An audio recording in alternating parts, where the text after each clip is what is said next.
Hello दोस्तों, जिंदगी में सक्सेस पाने के लिए सिर्फ मेहनत और टैलेंट काफी नहीं होता।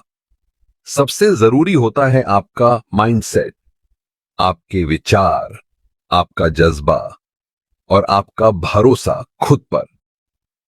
तो चलिए दोस्तों, स्टार्ट करते हैं इस बुक को जिसका नाम है थिंक एंड ग्रो रिच, जो कि आपको लाइफ में काफी स्ट्रांग बनाएगी।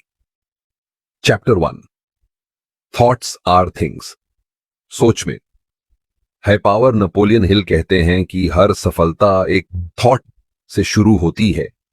अगर आप किसी सी चीज को स्ट्रांगली सोचते हो, विजुअलाइज करते हो और उस पर भरोसा रखते हो, तो वो सोच रियल रिजल्ट में बदल सकती है।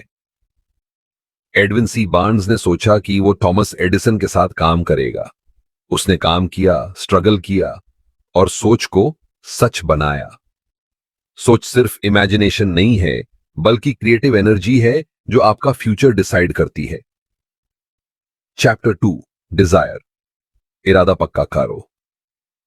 हर सक्सेस की शुरुआत होती है एक बर्निंग डिजायर से।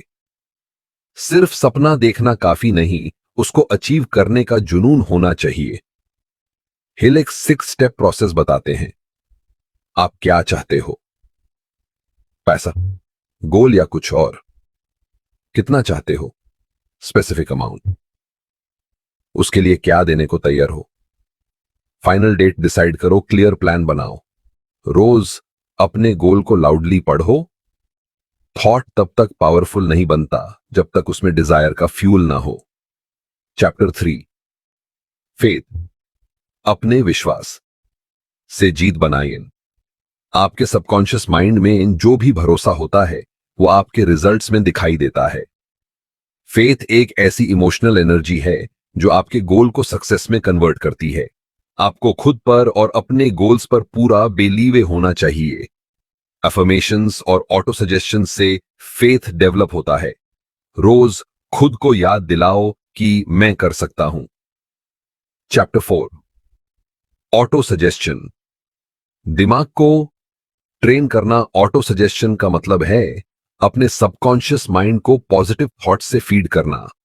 जो थॉट्स आप बार बार रिपीट करते हो वही सबकॉन्शियस में बैठ जाते हैं। रोज अपने डिजायर को विजुअलाइज करो और उसे फील करो जैसे वो ऑलरेडी अचीव हो गया हो। Chapter 5, specialise knowledge. ज्ञान ही पावर है, लेकिन सही वाला। जनरल नॉलेज सबके पास होता है, लेकिन सक्सेस के लिए स्पेशलाइज नॉलेज चाहिए जो आपके गोल से रिलेटेड हो। आप ये नॉलेज खुद सीख सकते हो या किसी एक्सपर्ट से ले सकते हो।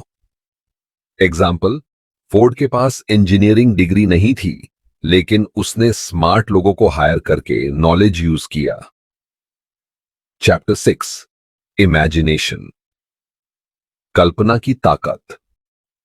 इमेजिनेशन वो वर्कशॉप है जहां आपकी सोच एक्शन में बदलती है। 2 टाइप्स ऑफ इमेजिनेशन होते हैं। सिंथेटिक इमेजिनेशन, एग्जिस्टिंग आइडियाज को कंबाइन करना। क्रिएटिव इमेजिनेशन, नए आइडियाज पैदा करना। ग्रेट बिजनेस आइडियाज और इनोवेशंस इमेजिनेशन से ही आती हैं। Chapter 7, organised planning. Action plan तैयार करो। सोच और डिजायर के बाद सबसे जरूरी चीज है एक क्लियर प्लान। सक्सेस सिर्फ सोचने से नहीं मिलती, उसके लिए एक्शन लेना पड़ता है। प्लान बनाते वक्त मास्टरमाइंड ग्रुप का सपोर्ट लेना चाहिए। अगर पहला प्लान फेल हो जाए तो नया बनाओ, पर रुकना मत। Chapter 8, decision. निर्णय लो, देर मत करो। नेपोलियन हिल कहते हैं कि हर सक्सेसफुल इंसान डिसीजन लेने में तेज होता है। जो लोग दूसरों की बातों या ओपिनियंस से इन्फ्लुएंस हो जाते हैं वो अपने गोल से भटक जाते हैं। सक्सेसफुल लोग अपने दिमाग से डिसीजन लेते हैं, बिना अननेसेसरी डिले के। फेलियर का एक बड़ा रीजन है इनडिसीजन, यानी सोचना ज्यादा, एक्शन कम। आपको अपने गोल्स के लिए स्ट्रांग और फर्म डिसीजन लेना चाहिए, चाहे लोग क्रिटिसाइज करें या डाउट करें। एग्जाम्पल, हेनरी फोर्ड ने जब V8 इंजन बनाने का डिसाइड किया तो इंजीनियर्स बोले इम्पॉसिबल है, लेकिन उसने डिसीजन लिया और उस पर बना रहा। आखिर कामयाबी मिली। अपने डिसीजन पे टिकना सीखो। डिसीजन में कॉन्फिडेंस होना चाहिए, कंफ्यूजन नहीं। Chapter 9, persistence. लगन कभी न छोड़ो। परसिस्टेंस का मतलब है कंटिन्यू करना बिना रुके, चाहे कितनी भी बार फेल हो जाओ। बहुत सारे लोग तब हार मानते हैं जब सक्सेस बस एक कदम दूर होती है। आपका बर्निंग डिजायर ही आपको लगातार चलने की ताकत देता है। नेपोलियन हिल कहते हैं, without persistence you will be defeated, with persistence you will win. Chapter 10, power of the mastermind, collective brain power. Mastermind का मतलब है एक ग्रुप ऑफ लाइक माइंडेड लोग जो मिलकर एक गोल के लिए ब्रेनस्टॉर्म करते हैं। जब दो या दो से ज्यादा लोग एक साथ पॉजिटिव इंटेंशन से सोचते हैं तो एक थर्ड इनविजिबल फोर्स क्रिएट होती है जो आइडियाज, एनर्जी और क्लैरिटी लाती है। आप हर चीज अकेले नहीं कर सकते। आपको ऐसे लोगों की जरूरत होती है जो आपको मोटिवेट कर सकें, आइडियाज दें और सही डायरेक्शन में पुश करें। एग्जाम्पल, एडिसन, फोर्ड, कार्नेगी, सबके पास मास्टरमाइंड ग्रुप था। अपने आसपास उन्हीं लोगों को रखो जो प्रोग्रेस में मदद करें, न कि डाउट या नेगेटिव थॉट्स लाएं। Chapter 11, the mystery of sex transmutation. Energy को कन्वर्ट करो। ये चैप्टर सबसे यूनिक है और ज्यादातर लोग इसके कॉन्सेप्ट को इग्नोर कर देते हैं। नेपोलियन हिल कहते हैं कि सेक्स डिजायर सबसे पावरफुल इमोशनल एनर्जी होती है। जब आप इस एनर्जी को सिर्फ फिजिकल ग्रेटिफिकेशन के बजाय क्रिएटिव गोल्स, इनोवेशन और बिजनेस में लगाते हो तो आप एक्स्ट्रॉर्डिनरी बन जाते हो।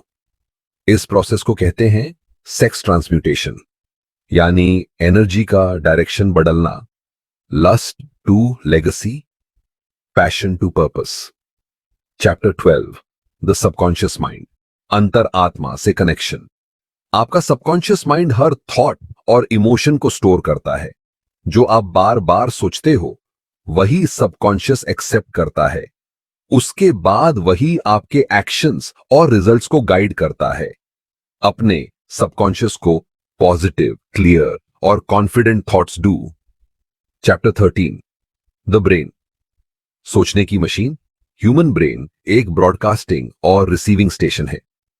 जब आप इमोशंस के साथ सोचते हो, जैसे डिजायर, फेथ, तो वो थॉट्स ज्यादा पावरफुल बनते हैं और यूनिवर्स में वाइब्रेट करते हैं। ब्रेन को ट्रेन करो सोचने, सीखने और रिसीव करने के लिए। आइडियाज कहीं से भी आ सकते हैं। चैप्टर 14, द सिक्स्थ सेंस, आत्मा की आवाज। सिक्स्थ सेंस एक ऐसी इंट्यूशन या गुड फीलिंग है जो तब डेवलप होती है जब आप बाकी 3 प्रिंसिपल्स को अच्छे से फॉलो करते हो। ये आपको सही वक्त पर सही फैसला लेने में मदद करता है। जब आपका माइंड और हार्ट अलाइंड होते हैं, इंट्यूशन नेचुरली डेवलप होती है। Chapter 15, how to outwit the 6 ghosts of fear. दार को हराओ। सक्सेस का सबसे बड़ा एनिमी है फियर। नेपोलियन हिल 6 टाइप्स के फियर्स बताते हैं। गरीबी का डर, बदनाम होने का डर, बीमारी का डर, प्रेम खोना का डर, बुढ़ापे का डर, मौत का डर। इन डरों को पहचानो, समझो और उनसे लड़ो। जब आप फियरलेस हो जाते हो तभी रियल फ्रीडम मिलती है। Conclusion, think and grow rich हमें सिखाता है कि सक्सेस सिर्फ लक या टैलेंट से नहीं मिलती, बल्कि clear desire, strong faith, daily action और पॉजिटिव माइंडसेट से मिलती है। आप अपने थॉट्स से अपनी दुनिया बदल सकते हो। बस सोचने का तरीका बदलो और बिलीव करो कि आप कर सकते हो। दोस्तों, चैनल को सब्सक्राइब जरूर कर लेना। आपको एक क्लिक से मुझे ऐसे लाइफ चेंजिंग मोटिवेशन वीडियोस बनाने में काफी इंस्पिरेशन मिलती है।